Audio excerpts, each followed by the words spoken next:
भारत की परंपरा ने अपनी विरासत को सगुण और निर्गुण दोनों ब्रह्म को की उपासना मान करके आगे बढ़ाया है।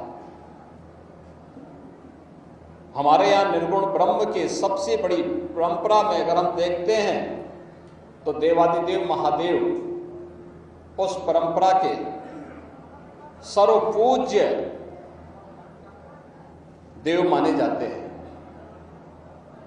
अनेक शाखाएं उससे बाद में आगे बढ़ती हुई दिखाई देती हैं,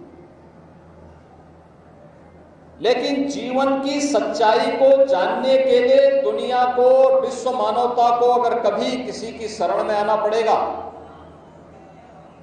तो वह केवल और केवल भारतीय संस्कृति है, भारत की सनातन धर्म की परंपरा है, जिसमें कभी भी उपासना विधि के प्रति कोई कट्टरता नहीं दिखाई। हमने कभी नहीं कहा कि जो मंदिर जाएगा वही हिंदू है। हमने कभी नहीं कहा कि जो मंदिर नहीं जाएगा वो हिंदू नहीं है। हमने कभी नहीं कहा कि जो वेदों को मानेगा वही हिंदू है। हमने तो कहा जो माने वह भी है, जो नहीं माने वह भी है। सबको गले से लगाया। हमारी परंपरा तो इस बात की आग्रही रही है कि जाति न पूछो साधु की, पूछ लीजिए ज्ञान। हमने तो संत रामानंद के इस भाव को भी आत्मसात किया है कि जाति पाति पूछे नहीं कोई, हरि को भजे सो।